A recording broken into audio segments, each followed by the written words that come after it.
কারণে আসলাম। এদিকে দেখা হয়ে গেল আমার ভাইয়ের সঙ্গে। আমার ভাই খুব খুশি হয়ে গেল এক পিস মিষ্টি খেয়ে। এদিকে এই হোটেলেই আমি প্রায় প্রায় নাস্তা করি, যার কারণে দেখলাম এদের এখন 80% লোকজনের, বিশেষ করে একটু বয়স, মিষ্টি দিতে বের হয়ে পড়লাম আমাদের ফরিদপুর বাজারে। প্রথমেই শুরু করলাম আমার বিশুদার দোকানে। বিশুদা খেতে বসছে, তবুও হাত পাতলো, দিয়ে গেলাম। আর এদিকে ঘুরতে থাকি, দেখি কার চাহিদা। আসলে আমাকে যারা চিনে তারা চেয়ে বসবে, তাদেরকে দিতেই হবে।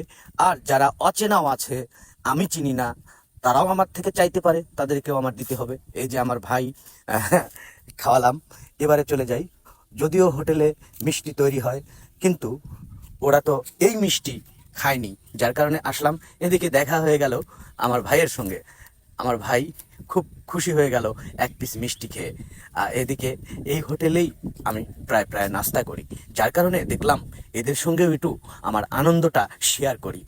ভাইরা খুব খুশি মিষ্টি খেয়ে, মিষ্টি পেয়ে।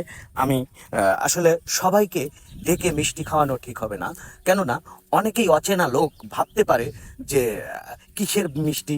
আমাকে হয়তো এরকমও কিন্তু আছে যে অজ্ঞান করে ফেলে, মানে অপরিচিত লোক হলে পারে খাওয়ানো একটু, সে খাইতে গিয়ে দ্বিধা করবে, এটাই স্বাভাবিক। তো যারা আসলে পরিচিত তাদেরকেই খাওয়ানো উচিত। একটা বাজার ঘাটে দেখা যায় কি, শহরগঞ্জে বিভিন্ন এলাকা থেকে লোকজন এসে ঘোরাঘুরি করে, প্রয়োজনে অপ্রয়োজনে। তো আমি যদি অপরিচিত লোককে মিষ্টি খাওয়াতে যাই, সে কিন্তু আমাকে সন্দেহ করতেই পারে, যার কারণে আমাকে একটু বাজার ঘাটে দেখে শুনেই খাওয়াতে হচ্ছে। কেননা ওই যে পিছন থেকে দু ভাই ডেকে ফেলেছে, আমাকে যেতে হচ্ছে বাধ্য হয়ে তাদের গালে মিষ্টি দিতে। পৌঁছে দিলাম, ভাইরা আমার খুশি, আমিও খুশি। এদিকে দেখি আর কে আমাকে স্মরণ করে, ঠিক আমিও তাদের স্মরণ করব।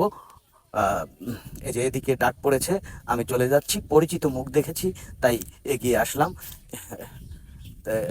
আমার মুরব্বি, সে আসলে হাতে নিয়ে খেতে চাচ্ছে, কিন্তু আমি হাতে দেই না এই কারণেই, একটা মিষ্টি খেয়ে হাতটা ধুবে কোথায়, মুছবে কোথায়, একটা মানে ওনাদের কাছে বিরক্তকর বিষয় মনে হবে, যার কারণে আমি নিজে হাতে খাইয়ে দেই। কেননা যাতে করে তার কোনো সমস্যা না হয়। হাত ধুতেও হবে না, হাত মুছতেও হবে না।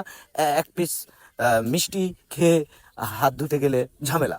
তো এদিকে আমার ভাই হা করেছে, আমি খাইয়ে দিচ্ছি। ভাই বিষয়টা বুঝতে পেরেছে, কেননা যে আমার খাওয়ানোর স্টাইলটাই ওই রকম, যার কারণে এখানে ময়মুরব্বি অনেকেই আছে, তাদেরকে আমি খাওয়াতে চাচ্ছি। এই যে কাকা বললো ডায়াবেটিক্স, আসলে সবাইকে ঠেলে দেওয়া ঠিক হবে না, কারণ এখন 80% লোকজনের, বিশেষ করে একটু বয়স হলে, আসলে বয়স ছাড়াও ডায়াবেটিক্স এখন মানে যে ঘরে ঘরে, যার কারণে সবাইকে খাওয়ানো ঠিক হবে না। আমার এক ভাই ডাক দিয়েছে, আমাকে যেতে বাধ্য হতে হচ্ছে।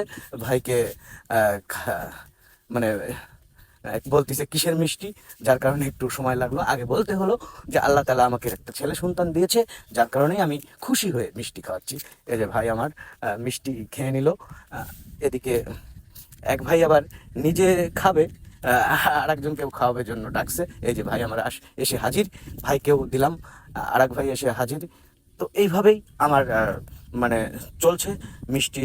দেখা যাক, যে প্যাকেটটা আছে এই প্যাকেট ফুরাই গেলে আমার পিছনে কিন্তু ক্যামেরার বাইরে আরও একজন আছে, আমাদের রাকিব, মিষ্টির প্যাকেট নিয়ে রেডি। এই প্যাকেট ফুরিয়ে গেলে সেই প্যাকেটটি আবার খুলে শুরু করব সেখান থেকে।